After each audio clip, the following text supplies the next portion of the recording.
कहानी के 6 तत्व हैं। पहला है कथानक अथवा कथावस्तु, दूसरा चरित्र चित्रण, तीसरा कथोपकथन अथवा संवाद, चौथा घटना, पांचवा उद्देश्य और छठा भाषा शैली। तो कथानक पर हम लोग विचार करने जा रहे हैं।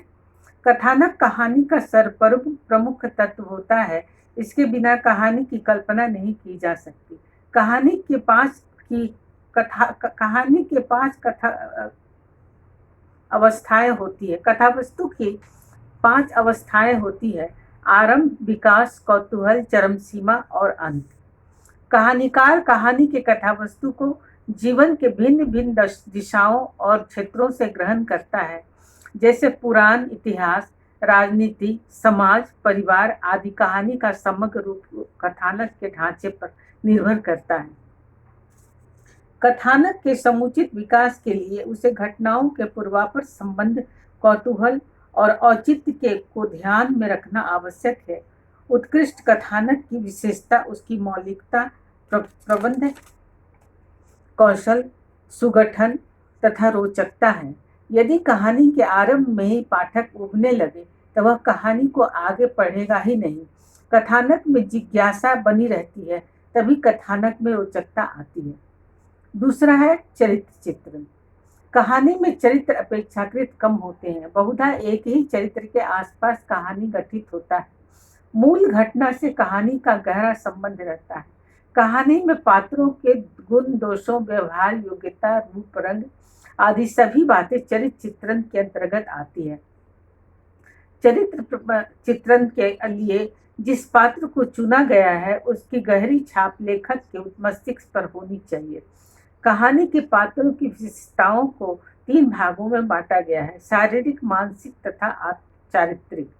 इन सभी विशेषताओं के प्रति मनुष्य की स्वाभाविक जिज्ञासा रहती है। अतः कहानीकार अपनी कहानी में इन सभी तत्वों का समायोजन सफलतापूर्वक करता है।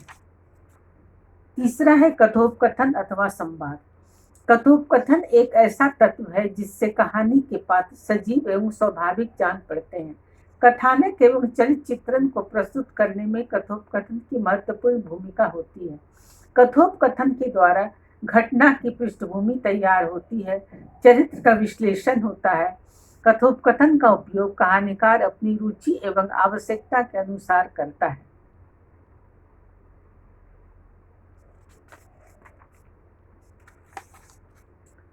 उद्देश्य। कहानी की रचना के पीछे कहानीकार का कोई न कोई उद्देश्य रहता है। यह उद्देश्य कहानी के आवरण के पीछे छिपा रहता है। कहानी का मुख्य उद्देश्य पाठकों में कौतूहल की सृष्टि करना है। अतः उद्देश्य के प्रति कौतूहल जागृत हो तभी कहानी की प्रभुता और सफलता मानी जाएगी। जब किसी घटना के साथ कहानीकार का भावात्मक संबंध हो जाता है तब उसका सजीव चित्रण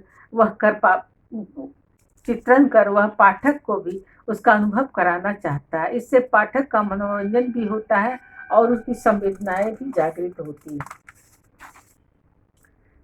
कहानी का अंतिम तत्व है भाषा शैली। कहानी में भाषा का प्रयोग कहानीकार देश काल के अनुसार करता है, जिसे कथानक और चरित्र चित्रण तथा कथोपकथन के द्वारा करता है।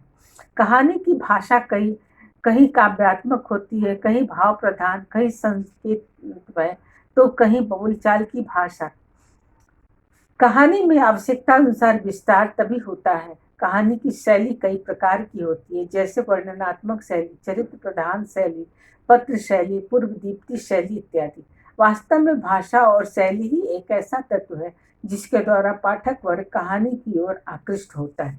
तो आज मैं आपको कहानी के तत्व पर अपने विचार व्यक्त किए हूँ। धन्यवाद।